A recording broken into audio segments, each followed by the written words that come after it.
కార్యక్రమంలో మండలి ముద్దప్రసాద్, కేంద్ర సాహిత్య అవార్డు గ్రహీత యార్లగడ్డ లక్ష్మీప్రసాద్, కవి రసరాజు తదితర ప్రముఖులు పాల్గొన్నారు.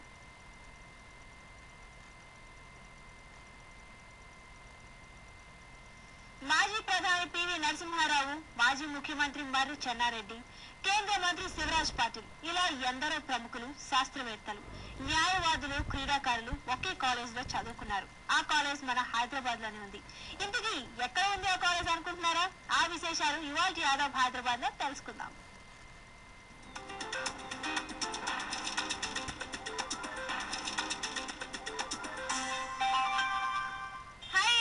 Welcome to Aadab Hyderabad. భాగ్యనగర పూర్వ వైభవాన్ని చాటి చెప్పే ఆదాబ్ హైదరాబాద్ లో భాగంగా ఇవాళ మనం సిటీ కాలేజ్ వచ్చాం. పేరులోనే తెలుస్తోంది కదా, ఇది హైదరాబాద్ కళాశాలని. మరి ఈ కాలేజ్ ను ఎవరు ఎప్పుడు కట్టించారు? అసలు ఇది మొదటి నుంచి కాలేజేనా లేక వేరే అవసరం కోసం కట్టించారా? ఈ చరిత్ర పాఠాలన్నీ కాలేజ్ లో తిరిగి తెలుసుకుందాం. పదండి.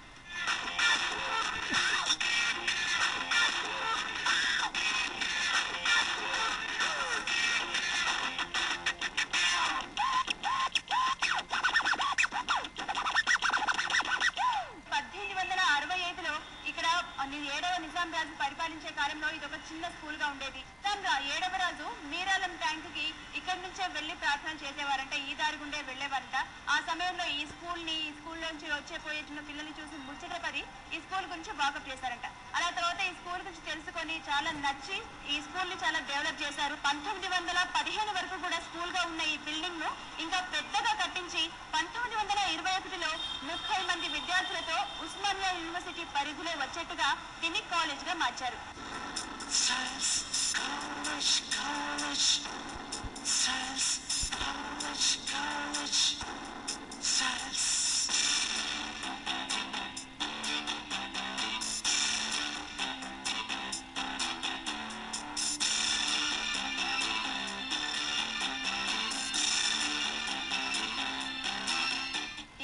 నిర్మాణ శైలి చూసుకుంటే ఎక్కువగా అంటే మొత్తంగా కూడా హిందూ ముస్లింల వాస్తు కళల మిశ్రమంగా కనిపిస్తుంది. ఈ కాలేజ్ కి తూర్పు పడమర రెండు వైపులా కూడా ప్రధాన ద్వారాలు ఉంటాయి. అంటే ఎటువైపు నుంచి చూసినా కూడా ఒకేలా కనిపిస్తుంది అనమాట. నిజాం రాజు దగ్గర ఉన్న ఒక ఆస్థానంలో ఉండే విన్సెంట్ ఇచ్ అనే వాస్తుశిల్ప కళాకారుడు ఈ సిటీ కాలేజ్ బిల్డింగ్ ని డిజైన్ చేశాడు. ఈ కాలేజ్ ప్రధాన ద్వారం బుద్ధిస్ట్ చైతన్య గవాక్ష వాస్తు శైలిలో ఉంటుంది. అంతా కలిపితే అజంతా ఎల్లోరా గుహల్లో కనిపించే ఇండో సార్సనిక్ శైలిలో నిర్మించారు.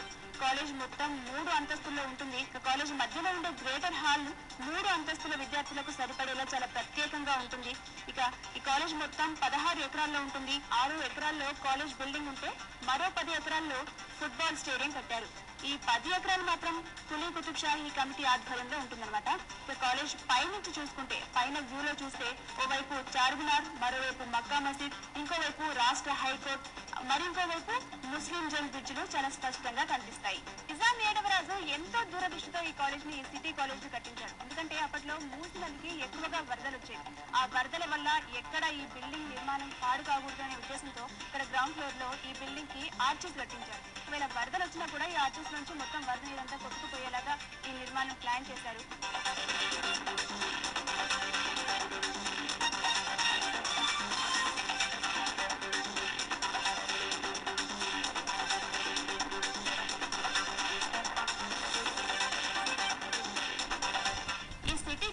లైబ్రరీ గురించి చాలా ప్రత్యేకంగా చెప్పుకోవాలి. నిజాం రాజు ప్రత్యేకంగా ఇక్కడికి వచ్చి ఈ హాల్ కన్స్ట్రక్షన్ జరిగేప్పుడు ప్రత్యేకంగా ర్యాక్స్ కానీ మిగతా బుక్స్ కానీ పొందుపరిచారని చెప్తారు. ఇక్కడ మొత్తం 70,000 పుస్తకాలు ఇక్కడ అందుబాటులో ఉంటాయి. ప్రపంచంలో ఎక్కడ దొరకని అరబిక్, ఉర్దూ పుస్తకాలు ఇక్కడ మనకి అందుబాటులో ఉంటాయి.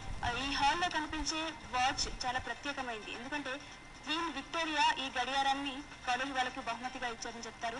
ఇలాంటివే 3 వాచ్లు మొత్తం ఈ కాలేజ్ లో ఉంటాయి. వీటితో పాటు 1 గంట కూడా ఆమె ప్రెజెంట్ చేస్తారని చెప్తారు.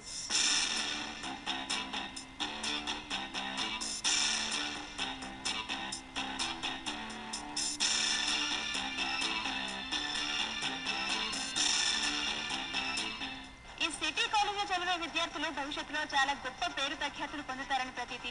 దానికి తగ్గట్టుగానే మన మాజీ ప్రధాని పివి నరసింహారావు, అలాగే మాజీ ముఖ్యమంత్రి మర్రి చెన్నారెడ్డి, కర్ణాటక, మహారాష్ట్ర ముఖ్యమంత్రులు, అలాగే IASలు, IPSలు, గవర్నర్లు, హైకోర్టు జడ్జిలు, ప్రొఫెసర్లు, ఒలింపిక్ ఆటగాళ్లు, అర్జున అవార్డు గ్రహీతలు, పద్మశ్రీ అవార్డు గ్రహీతలు ఇలా చెప్పుకుంటూ పోతే కొన్ని వందల మంది ప్రముఖులు, గొప్ప వ్యక్తుల్ని ఈ కాలేజీ మన సమాజానికి అందించింది. అందుకే ఈ కాలేజ్ లో చేరేందుకు కొన్ని లక్షల మంది విద్యార్థులు పోటీ పడుతుంటారు.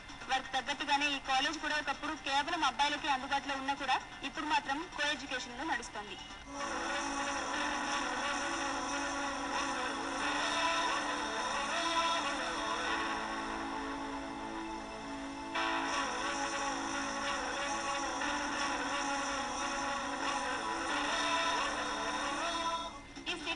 చదువు సంధ్యలకు, ఆటపాటలకే కాదు ఉద్యమాలకు కూడా పెట్టింది పేరు.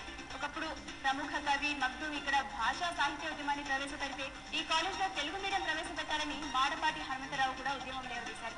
అలాగే 1969లో తెలంగాణ ఉద్యమం ఉధృతంగా ఉన్నప్పుడు ఇక్కడ విద్యార్థులు కూడా చాలా ఉత్సాహంగా పాల్గొని ఈ కాలేజ్ లో ఉద్యమాలు కూడా చేశారు. ఈ కాలేజ్ నిర్మాణానికి విద్యార్థులకే కాదు ఇక్కడ ఉండే స్టాఫ్ కి కూడా చాలా గొప్ప చరిత్ర ఉంది. ఇక్కడ మొట్టమొదటిగా అపాయింట్ అయిన ప్రిన్సిపల్ సయ్యద్ అజమ్ దాదాపు 25 ఏళ్ల పాటు తన సేవలు అందించారు.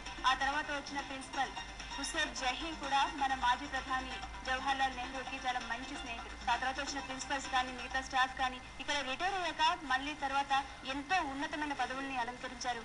ఇక కొందరు నాన్ టీచింగ్ స్టాఫ్ కూడా రిటైర్ అయ్యాక కూడా కాలేజ్ ని వదలలేక ఇంకా ఇక్కడే సేవలు అందిస్తున్నారు.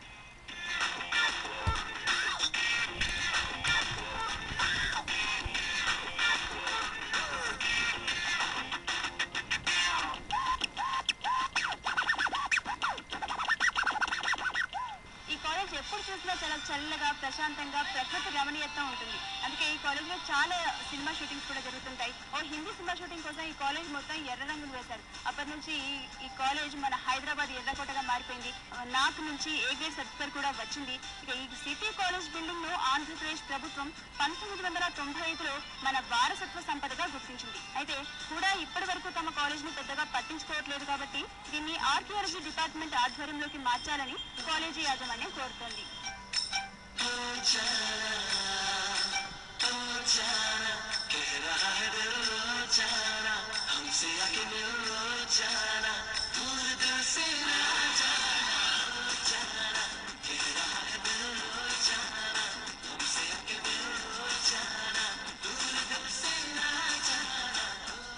ఈ కాలేజ్ సింబల్లో ఎగిరే పక్షి కనిపిస్తుంది. అంటే ఇక్కడికి వచ్చే ప్రతి విద్యార్థి కూడా చక్కని విద్యాబుద్ధులు నేర్చుకుని వెళ్లి పక్షిలాగే స్వతంత్ర జీవనం గడపాలని దాని అర్థం. మరి ఇక్కడికి వచ్చే విద్యార్థులు అలాగే ఉన్నతమైన ఆశయాలతో ఆకాశమంతా ఎత్తెదగాలని మనము కోరుకుందాం. వీడియో జర్నలిస్ట్ మురళీకృష్ణతో కలిసి రజిత, ABN హైదరాబాద్.